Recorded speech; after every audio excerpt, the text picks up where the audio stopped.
Hey, everybody. Welcome back to the Project Investigation collaboration with your host, founder of the Veritas Project, Robert Curtis, Hello. and investigator Todd Boyer. That's me. And this week we are going to talk about the types of hauntings. Yep, ghosts. Everybody our likes ghosts, that's so our bread and butter. That's so the thing that we go to the most. so we're coming back to it. And as we go through these different types of hauntings, we're actually going to save the best for last. We're going to be covering residual, poltergeist, demonic, elementals, Yeah. crisis apparitions, attachment hauntings, shadow people, and intelligent, which are the best that everybody wants to hear the stories about. Right. We're going to throw our personal stories in here because Bob and I have been, doing this a long time, so we have Yeah. a lot of personal stories that we've, come across, and Yeah. hopefully will be entertaining Yeah. Right. in the process. Speaking of entertainment, I bought a new camera, so hopefully Yeah. you guys can enjoy the 4K HDR experience this time with the actual microphone and a new camera instead of the How we were original. the original camera. Original, we were two microphones and no camera. And then we were just a basic recording camera. Yeah. And now we have a nice We got the 4K whole camera and our burgeoning studio. microphones. And yeah, we're slowly growing the studio. Yeah. So all right, let's talk about residual hauntings. Residual hauntings, right? That's where the haunting, the spiritual energy is recorded on the environment. So they say that people's houses who are near like quartz or minerals in the ground can record that traumatic event on the environment, and then it just plays over and over again like a recording. Well, did you see that TikTok that I made a few weeks back where the entire foundation was covered in quartz? Yeah. And then they'd taken some bricks out of the wall and stuck quartz in the wall, and then the whole chimney and retaining wall out front were quartz. There was quartz all over that house. It's crazy. That Like, house is I would amazing. not be surprised that house is like haunted, because quartz is a battery. I mean, it records everything. It Right. good energy, bad energy. But the Yeah. whole house was just, I mean, covered in it. I mean, Yeah. literally 1,000 rocks easily. And I mean, I'm talking big stones. Yeah, great big ones. Yes, I watched that video.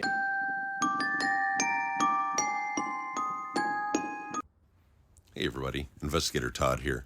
Just wanted to show you guys this house that I came across today. Now, the entire foundation, the chimney, and the retaining wall out front are all covered in stones that are covered in crystals. They had even removed bricks to inlay some of these stones into the walls. Now, crystals work as energy batteries, so anything happy that goes on in the house would be stored as good energy. But if anything bad would ever happen in this house, it would also be stored in those crystals. Now, this also could be a battery for a lot of paranormal activity, so it would not surprise me at all if this house was haunted. So thanks for watching, everybody, and we'll catch you next time. I know MIT years ago did a study where they found you can actually store data on On the quartz crystals. crystals, yeah. So That's crazy. Your psychic impressions are recorded on that environment, and then just if you try to interact with the spirits while they're doing their thing, they can't. They They ignore have no you. idea that you're It's there. like watching a movie Right. over and over again. It just continues to replay and replay.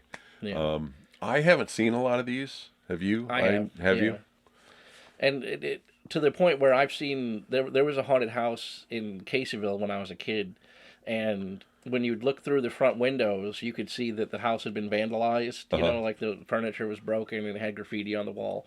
But when you went into the building, it looked like it did when people still lived there. Oh wow, And from the outside, you could see graffiti and stuff. From the inside, you couldn't. that's crazy. And it would like go back and forth. You shine your flashlight around, you could see it, but then you would out of your periphery, it would be clean. Right, and this is usually tied to traumatic events too.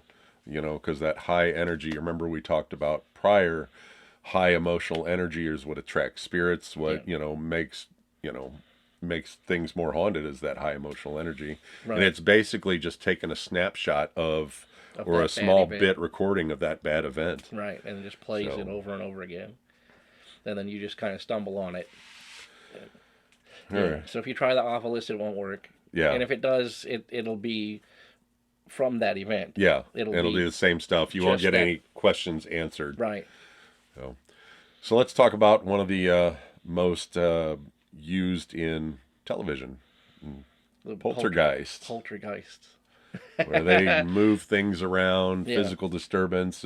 Noisy spirits. You usually don't see an entity No. when it comes to a poltergeist. It's usually moving of objects, making Right. noises, Knocking. which I'm getting a lot of in my house still. I don't know what the hell's going on in my house.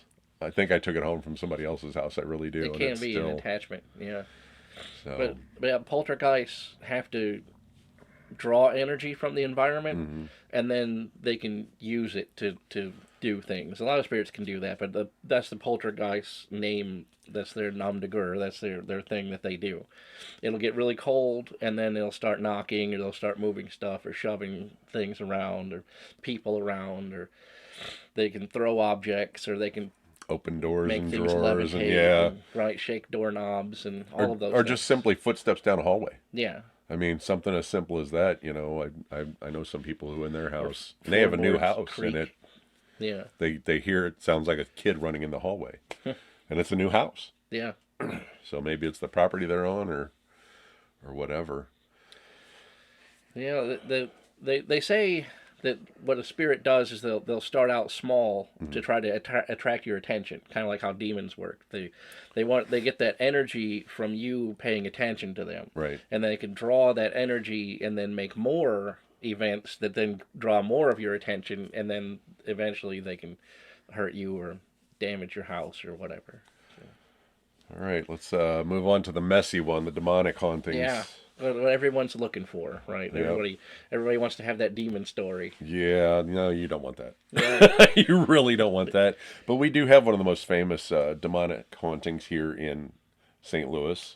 Yeah. With the possession, the actual, the story of The Exorcist. Right, the Exorcist took place house here in is St. Louis. And the monastery where a lot of that took place. The grounds are still there, but the buildings are now a nursing home.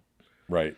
But also, there's what used to be an insane asylum, which he spent part of his time at the insane asylum, is now an apartment complex. Right.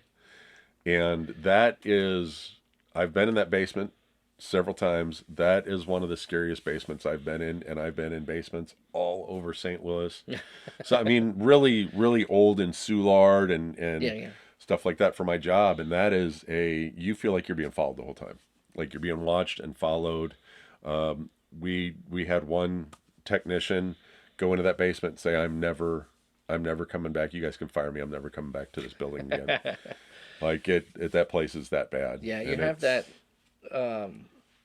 What do they call it? Like it's not a sixth sense, but it's like a thing that humans have in their DNA that you know Right. someone's watching you. Yep. You know, and it's from the Yeah, back it's your in a million years instincts ago. that, yeah. You were a prey animal or whatever. That people still have that, so you know when someone's watching you. Yep. And I'm a full advocate in using your instincts when you're doing an investigation. If it feels like somebody's there, take pictures. Oh yeah. You catch the best stuff just by literally not looking. Yeah. Just kind of sit quietly and open up all your senses and all your periphery. feelings. That's when you actually catch your best stuff. Yeah. So, A lot of the demonic hauntings that I've encountered anyway have been initiated because someone was doing a ritual there, and they do a dark ritual that they found in a book or something that they're not typical black magic practitioners, so they don't know how to do a ritual safely, so they will do the part of the ritual that someone had put in their book and then just leave without closing the it. circle. Now you've left this doorway Right. open, and So then now the demon that you invited to come in doing your Halloween ritual now has full license to come through that portal whenever it wants to, you know. And now the new people that live in that house have this and that's something that bad problems. That's something that I ran into. We did an investigation, a home investigation. The people were getting ready to move out, and they said, "Hey, you want to come in and do this investigation?" And of course, they were stupid and drew some symbols on the basement wall and stuff Right. like that. And I was actually having a conversation with an intelligent haunting, which we'll get to later. But that intelligent haunting came across my ovilus and said, "Demon, run." And I was like, "Don't tell me twice. There I'm you out." go. It's I time. went upstairs. I was good. It's time for a break. Yep, time to call it on that one. But your demonic hauntings, they attempt to possess people and Yeah. influence people, and they usually take some serious stuff to get rid of. Yeah. There's an equally powerful ritual you have to do to cleanse Yep. the house from that connection, because you didn't open the portal, you didn't open the ritual that started the gateway that the demon used to come through. So you don't know exactly how to close it. You don't know which demon it is or how what their Don't attachment they was. believe the Amityville Yeah. was a They demonic, but it's gone to dead cell now, where there's no energy there anymore. But originally the aunt was a gypsy sort of practitioner, and gotcha. she had talked to Roland, the kid, the boy who was actually possessed, Hmm. and kind of taught him how to do seances and other things. Gotcha. And they were using a ventriloquist dummy. Everybody always thinks it's a Ouija board, but it was actually a ventriloquist dummy, and she would use it in the ritual of like invocation. And then when she passed away, the two of them had a sort of a deal where he was going to use, you know, these instruments to try to communicate with her from the next life. And then because she knew already, Right.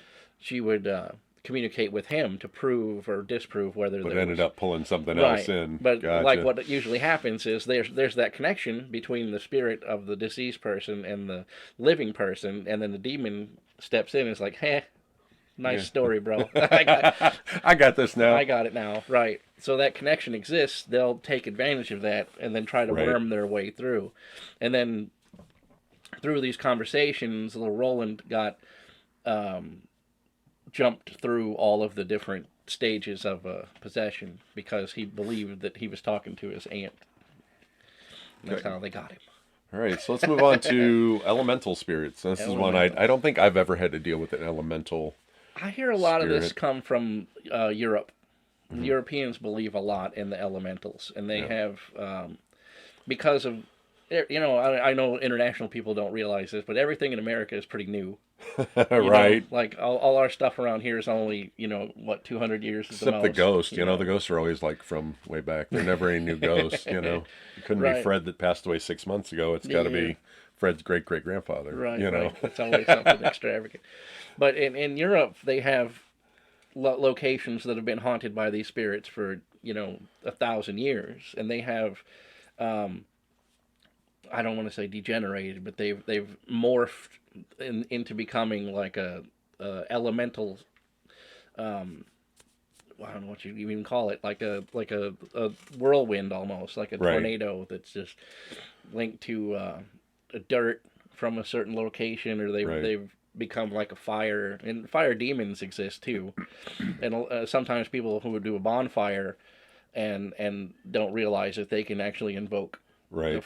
elemental fire demon by a part of a ritual they do on a bonfire. So it's easy sometimes, but But those still fall in the demon class. Like your right, elementals, like your true elementals, they kind of see as a guardian, right, of nature, and they do it to protect the wildlife and the forest or right. whatever's Tree there. spirits, That's the whole geographical features, the like whole story rocks, of them, kind of. yeah, That's the history glowing and the stone belief, the type of lore. deal.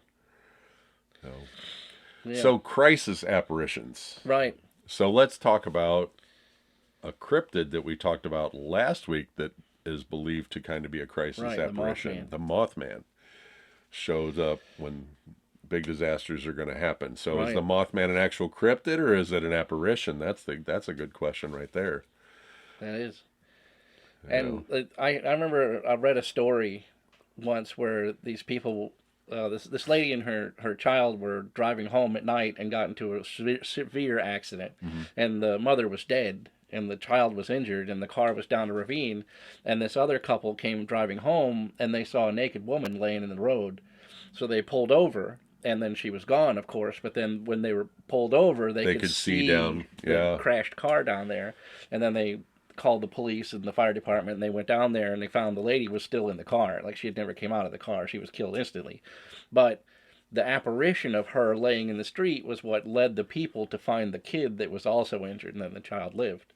So Yeah, it's usually equated with like a strong emotional bond that right, they're so caught up in trying to save, whoever or whatever, right, that they actually manage to manifest in daylight and everything else. You'll see a lot of these, just like you said, you'll see a lot of these on roads. Even what's funny is you'll see these not even if they're trying to save somebody, if they've wrecked and died themselves, yeah. They might be they're trying to they're get help. trying to just show people where they are, Yeah, you know. or they're like So, trying to warn people that there's a dangerous curve or right. there's dangerous road conditions or whatever. So these are, usually high emotional, Yeah, situations. I mean, it seems like most of your hauntings are right, high right. emotional. Something That's emotional, what I always go back to. or they like someone is in a bad situation and like the spirit of their ancestor will come and talk to them, Right. and try to like help them through the time that they're in. Well, that's like a lot of people when they're close to death, they start to see Yeah, their relatives that have passed on. right. They come over through that veil. That veil is really thin when they're about to pass away because they're starting to make that connection with the next life. So then their loved ones can step through that veil and be like, hey, it's really cool over here, so don't worry about it. Yeah. We got you. All right. So this one, I know you have a personal one with this next one here Attachments. Yeah. that you don't even keep in the house. No, it's in a storage unit because it's so bad. Yeah, but I won't. I don't Your want to World sell War it to II somebody radio. else. Yeah, I have an old Bakelite World War II radio. It's nothing. If you saw it in a thrift store, you would think it's junk, but it is unbelievably haunted. With you, whenever it's in the house, you won't get a second of peace because you hear knocking, you hear it shuffling around, you see shadows and smoke, and it's just full up with negative energy. And that's something you got to kind of be careful of if you're going to these thrift stores and stuff. You may bring something home that's attached to something that you picked up at a thrift store. Yeah. Yeah, something that that caught your attention, an antique or something that it's just innocuous thing you wouldn't think is anything, but Right. it was something to someone else, Right. and it Yeah. has a lot of connection with that spirit, and now it's in your house. I've heard think Cabbage Patch Kids were popular back in the day, and there's so much emotional energy into obtaining and presenting that Cabbage Patch Kid to someone's child that they're just full up with it. Furbies, I've heard sometimes. And it's hard to get rid of that spirit that it's attached. Right. I Because they mean, don't want to give up that attachment. yep. Yep. Yeah, and they can have influence on people's emotions too. I've seen where people have bought like china sets Hmm. that someone was given as a wedding present, like back in the 30s or whatever, and they bought it from a thrift store. And every time they would open up that cabinet, they would feel like Thanksgiving or Christmas, Right.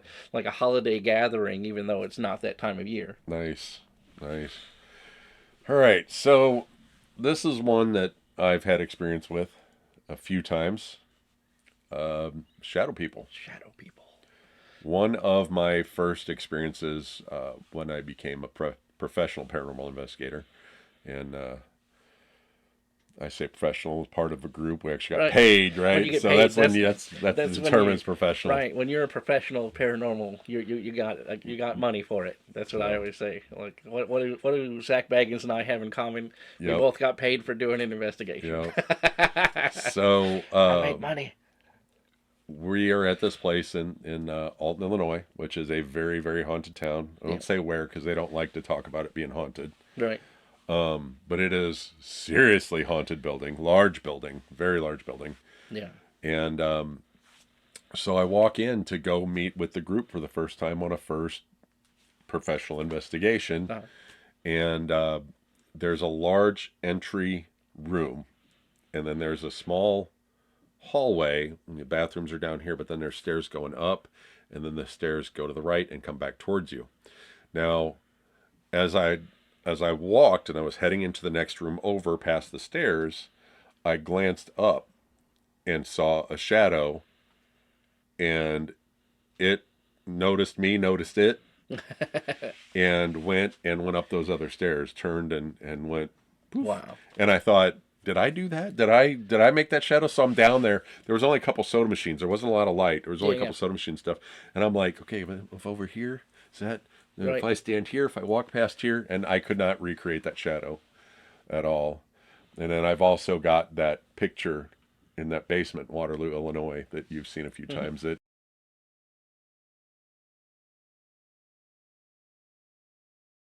a shadow person at the very back of the basement. It was a pitch black room.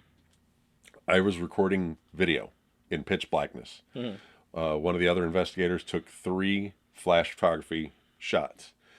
And on his picture, it's a smoky silhouette. Right. On mine, it is a full-on shadow going, hey, what are you guys doing? You know, right. Leaning out, looking at us. And the crazy thing about it is we were standing side by side, and you can see where I'm standing is like the middle of the room. And he was actually to my left. So the angle of the shadow down here, there's no way that shadow can exist, because there's a little few, it's long room. There's a few things kind of here, but that shadow is, I mean, fully, out in the open. And I keep bumping our bookshelf. I'm gonna knock the books off. No, but yeah, so that's one shadow figures and shadow people is one I've had a lot of experience with, that just, I've told everybody about the farmhouse where I grew up was just full of them. And if you go down the list of what shadow people do, you can check every box on that house, because you see them move out of your periphery. Like if you're looking at the door, you won't see it, but if you're watching TV, you'll see them walk back and forth across the door frame constantly, and knocking. The same thing that the poltergeist will do, the shadow people can do too.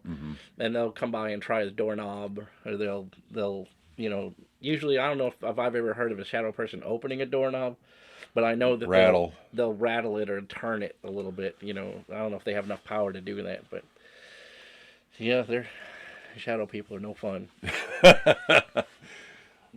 I've had that whole negativity, that doorknob rattle up at the Lemp Mansion. Oh yeah. They call it the nursery. That's where they believe all the, for you guys that don't know, it's where they believe like the whole center of the hauntings come out of this room called the nursery, and it's usually locked all the time. Yeah. I gave tours at Lemp Mansion for 2 years. I saw in that room 2 times. Yeah. I didn't go in it. I saw in it 2 times. And same. I've been in it once. The owners use it for storage mostly. Yep. And they had gotten in there and gotten a vacuum cleaner out and left the door open. So nice. I let myself in to spy around in there. And it's weird if you go in there, because most of the Lemp Mansion is restored, and it's all kind of period correct, and everything is really really nice and and well maintained. And as soon as you go in that threshold, the floor is all gray and weather beaten. The windows are all dirty and there's spider webs everywhere, and you're like, what? The walls are unfinished and cracks and everything else. It's a huge room too. It's just as big as the ballroom downstairs. It's the same size. It's a massive room. And they don't use it for anything other than storage. And they only go in there, they literally unlock the door, go in, grab whatever they want, and come out and lock the door again. Yep. And that's a big thing. Is I think originally they were going to start renovating, and I think that's what really kicked things up. Yeah. Whatever was hanging out in that room. And you'll find that renovations on older house can stir things up with a quickness. Yeah. Because you're messing with what they know. Right. Or they weren't happy with what you're doing to their environment. They had a specific plan for their house, and they liked it that way. Right. And then now you come in and paint the room red, or you put new carpet in there, and they're not happy about it. I mean, we kind of transitioned into our last subject, the intelligent haunting. We kind of transitioned into that. Yeah. This is what every ghost hunter is looking for. This is the holy grail of ghost hunting. Yeah. This is what we're all looking for. This is what we're all looking to communicate with. Right. You know. That it can speak back to you. Yep. You use the obelisk or a crystal or a Ouija board or whatever it is you're using to communicate with that spirit. It's a real consciousness, real living dead person. Right, right. It's an actual consciousness that you're communicating with. It's not like a recorded on the environment right. thing that just kind of responds here and there. Like you ask it a question, it responds back to you. That's some of the that's some of the best stuff if you're right. If you're good at using your intuition and open it up, let your feelings, that's when you really catch the good stuff. And it kind of goes back to what we talked about: is seeing believing, or is believing seeing? Right, right. Right. That's a good saying, because a lot of times people who aren't sensitive can live in a really haunted house and never have any interaction with the spirits because they don't believe in it. So when that spirit tries to communicate with them, that barrier. Yeah, holds. or it's automatically something else. Yeah. That too. Because sometimes when they're trying to communicate with you, you have to have that little bit of intuition saying, "Ooh, something's trying to talk to me," or whatever. Right. And if you do that, you'll notice patterns to it, or you know what I mean? You'll be able to ask questions and get answers, especially if you're using some kind of communication device like a pendulum or an obelisk or even a flashlight. They Yeah. used to do that flashlight. Oh, yeah, where you barely turn the flashlight to where unscrew it to where if you just touch it, it comes on. Right. I've noticed a lot now they're selling those light up cat balls. Oh, yeah. Where if you just I barely noticed that bump too. them, they kick on and they flash. Yeah. And you can get like a 6-pack of those cat balls for like $5. Yeah. So I noticed I that think I'm too. gonna grab me I some was of like, those. that's Those funny. are great trigger objects. Yeah.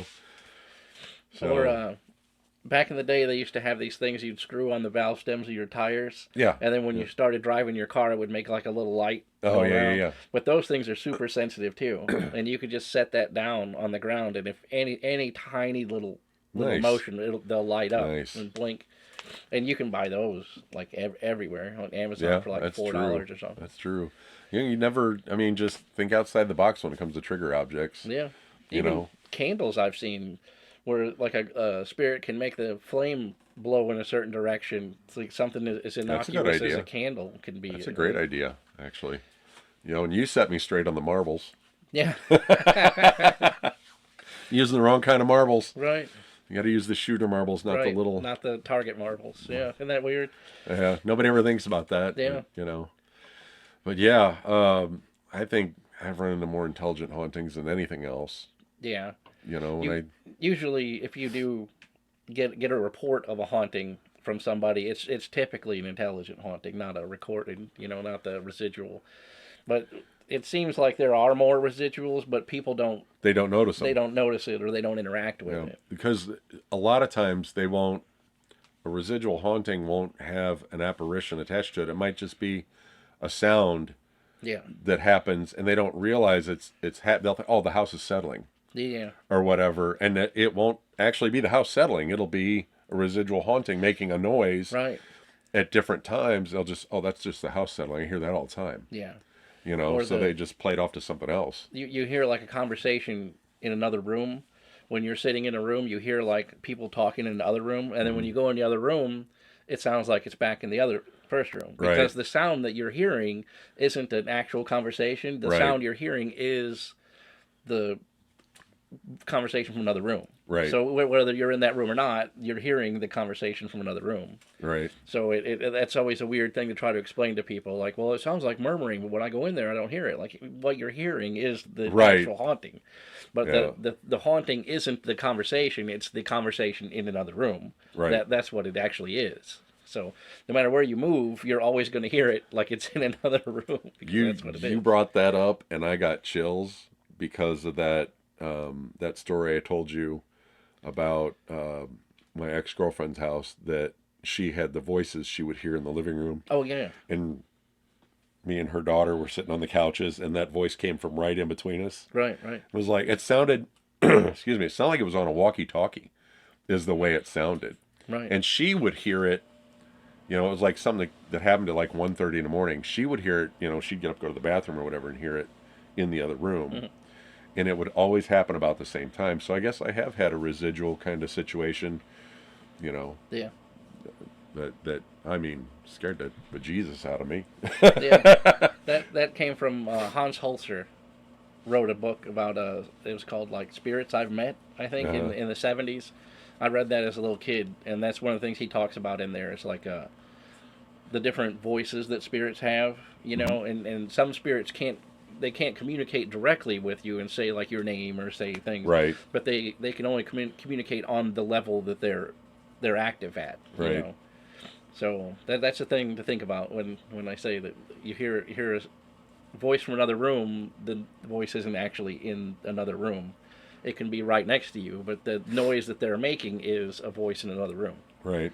So, so tell them the story that you told me about the place that doesn't like to know that they're Oh, haunted. right, right, So right. tell them that story. That that place had been a like Halloween attraction, so it was set up kind of like as a maze, and then they had it so that you could take part of the maze away during the Mm. daytime because it's also like a crisis center, and I can't. Yeah, we don't want to get into a The whole. name is Yeah, what it is, so I can't tell you yeah. what it is. But they do a lot of other things there during the daytime, and they didn't want to have all the Halloween stuff getting in their way, so it's like modular, and we were doing our investigation in there, and what I part of the thing that I do is I'll just sit in the dark with my camera, and then whenever I feel something, I'll just snap a picture. You know, just sit in pitch blackness.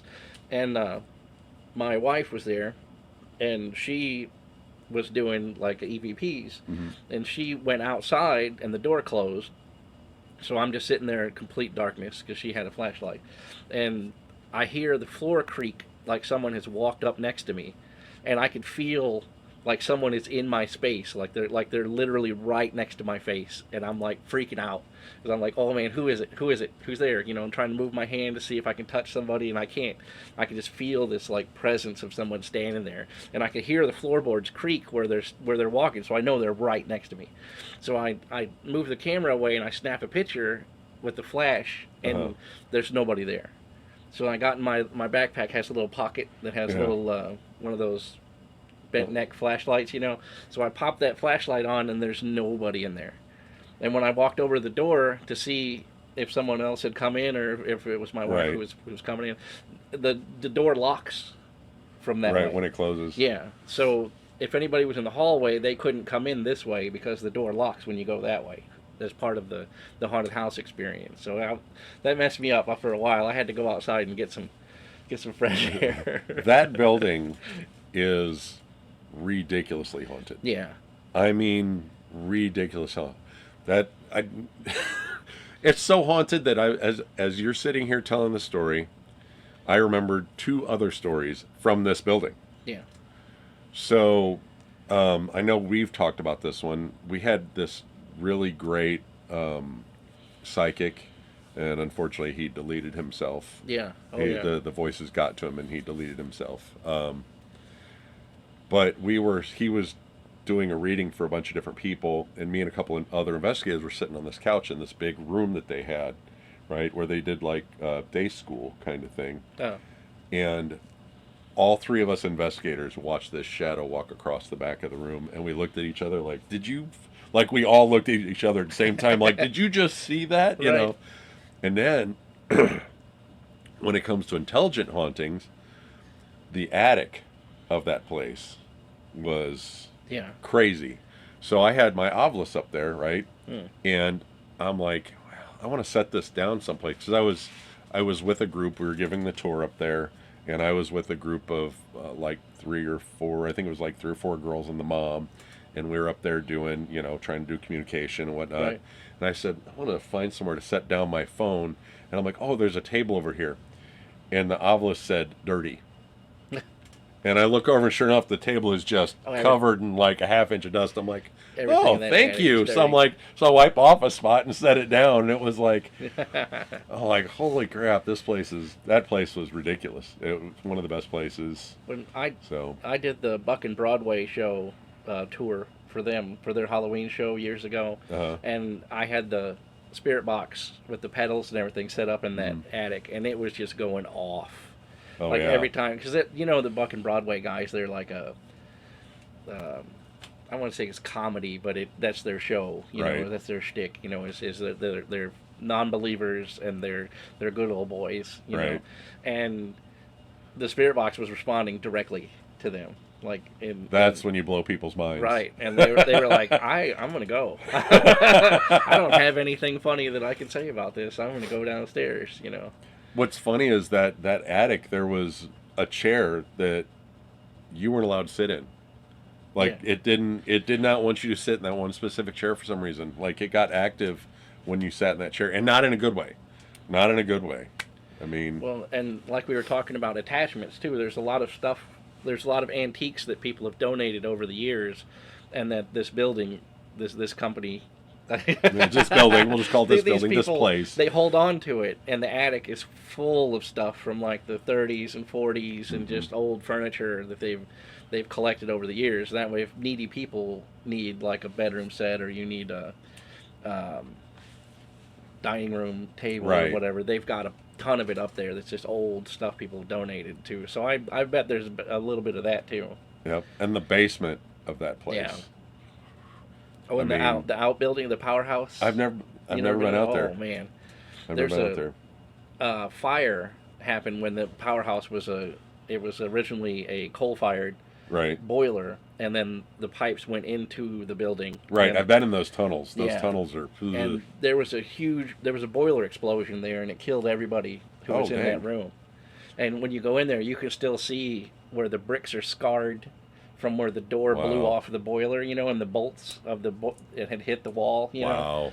So yeah, Wow. that's a haunted place too, in that boiler room. Yeah, that whole downstairs Yeah. is pretty gnarly down there. You don't want to go to the basement by yourself.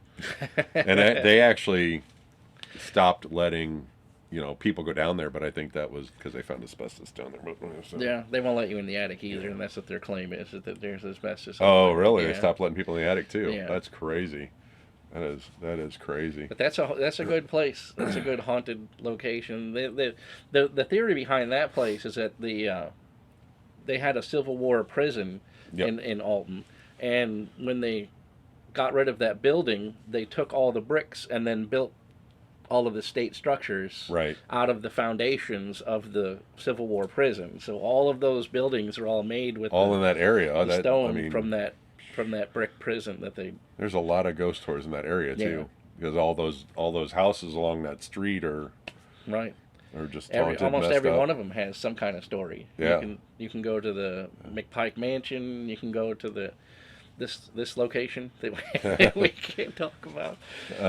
There's a hotel right across the street that's haunted. There's the library and Yeah. the town hall is right down the street too, and that they have hauntings there. But they won't let anybody in there to investigate.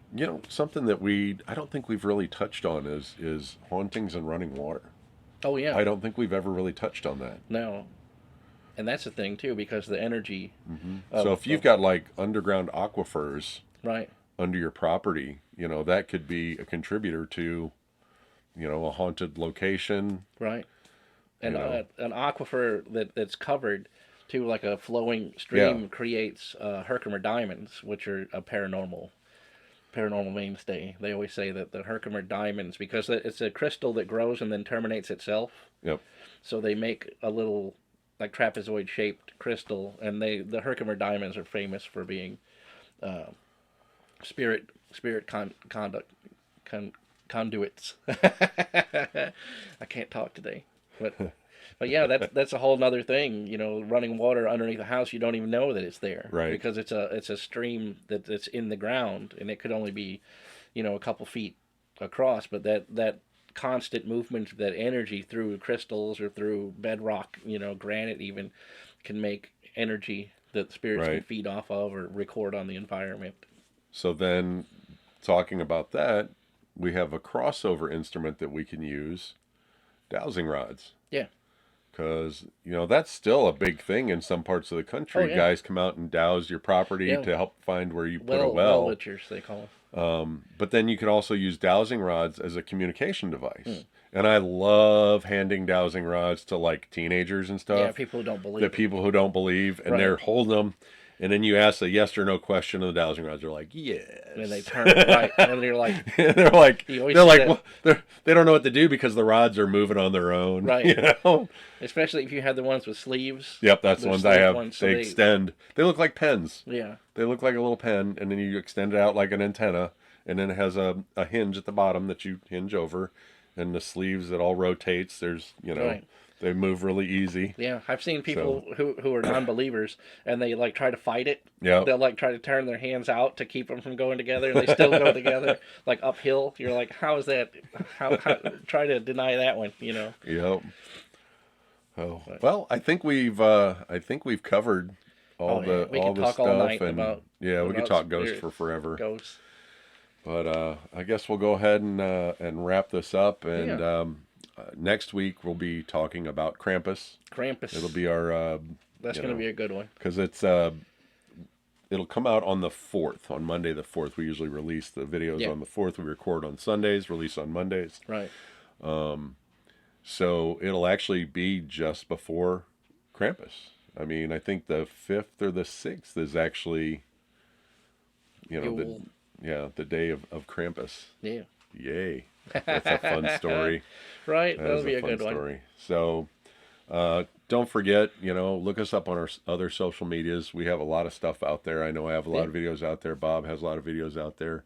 Everything I have is Investigator Todd, the Veritas Project, Yep. except for your Instagram, which is, RS Curtis 73. You can find me on Threads too with the RS Curtis 73 or R Curtis 73, either one. I put We're all out, over. I put out a lot of TikToks. I try. We're actually, we tried doing some interviews a few weeks ago to get some personal Oh stories yeah, from people.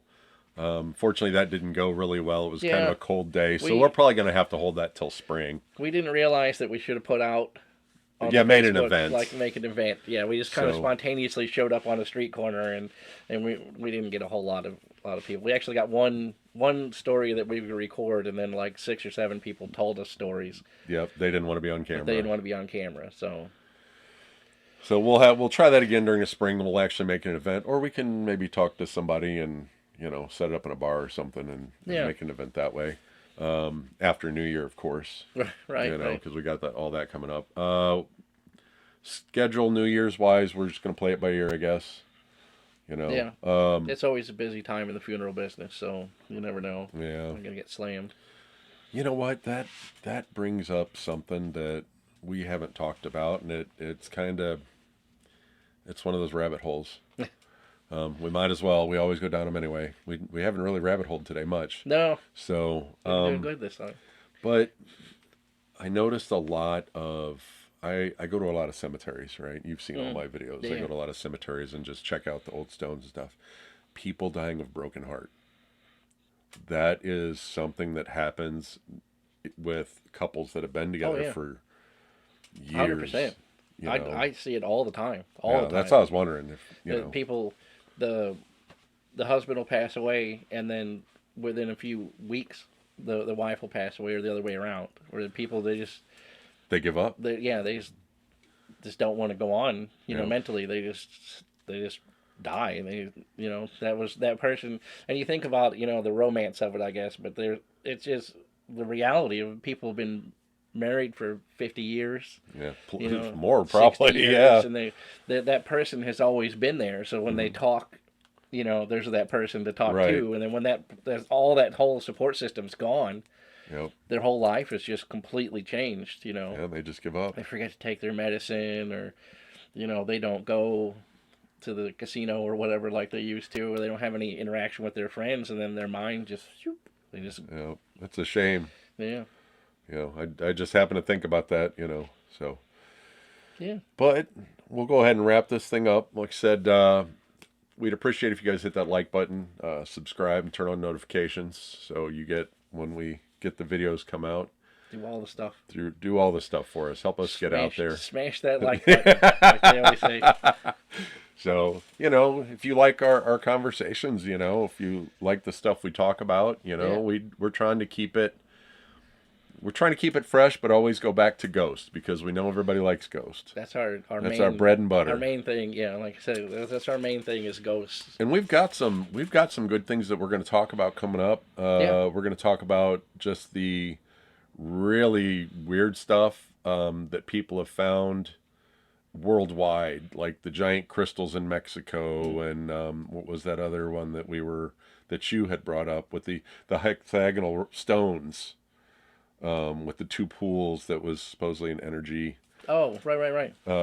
So we're going to talk about that kind of natural formations and stuff that are Right. just out there, and then we're also going to do a little bit on sound.